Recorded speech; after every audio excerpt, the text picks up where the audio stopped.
I speak because singing just isn't my style. My fear causes me to hold my breath until the lights fade out and I'm again alone. With so much pain in my soul, it is now spilling onto the floor. And here stands this woman trying to hand me a microphone so I can be heard by the crowd that has already left.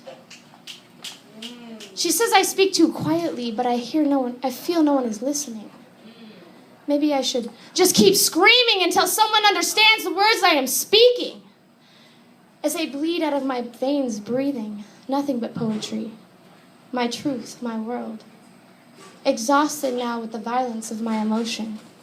My heart resting in my mouth as it slips from my tongue. Newspapers scattered trying to cover such a scene my body has created.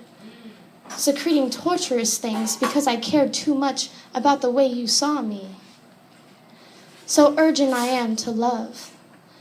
An attempt to cover the baseline you spun in your records. All I can hear is the beat you left me, drowning out the sound of my emotional plea. Let me be a vinyl record, fuck the CDs. I bring authentic vintage characters of diversity, creating my world without you in it. This is my life, my time, beat matching my sounds. Now watch me live it. Yeah. Woo! Woo!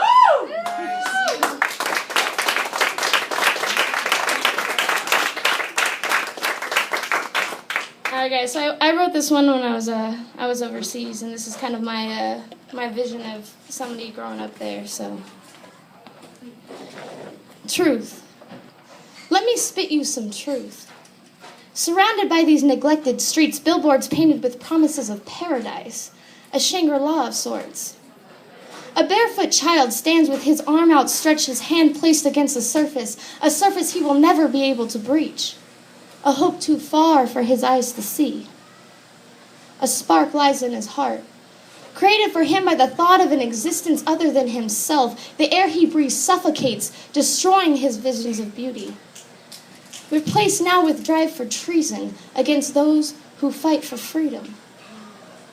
Dogs undomesticated run these streets when the sun finally sets on these mountains that act as walls. Trapping is a cause created not by a god, but by a man. Pressing the fear of the wrath of God, reinforced by the glory of his light, he grows up with a gun in his hand. Provided by the same people he calls enemy. And here I stand, at the end of his sights, behind multicam armor and fully automatic plans of fire. Death, destruction. His spark is withered out. Mine burns from the fuel of a faraway place I call home, and one day I will wake up there, and this will be nothing more than a bad dream.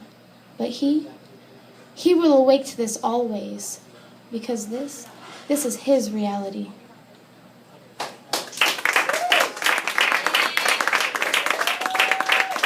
I'm trying to hit this 5-minute mark right now, guys. All right. We gotta search real quick. I've never performed this one live, so bear with me. Yeah. Yeah. Alright. I sit in the bathroom, my feet and hands submerged in water. I wonder over the day's happenings as I think of the blessings I do have. I'm afraid of not living up to my own expectations, afraid of the light in which the earth has blessed me with. I'm a stone that blows in the wind, like the sand on the beach. If I could stop for a second, understand the lessons it was teaching me. Others go hungry, and here I am, wondering how I'm going to put my kids through college. Where is the justice in the sense of keeping houses empty when people beg in the streets because the world is overpopulated and the government can give care to a woman who can't keep her legs closed, but not to a person who was born missing a screw? And I can't wrap my mind on where I stand. The middle class is a confusing place, if it even exists at all. I know there's a song that says there has to be something more than what is the middle, and for some reason that's more than what's at the bottom. I'm pretty sure I fought for a lie, and that lie was so beautiful I let it be the way it was because the ugly truth is too hard to swallow and even harder to prove. I can't tell you I'm different, but I'm definitely not the same. I try not to judge, but my thoughts taunt the game. And all I can imagine is a world full of people that don't try so hard to make it make sense, but instead let the world make sense of them. Thank you, guys. Thank you.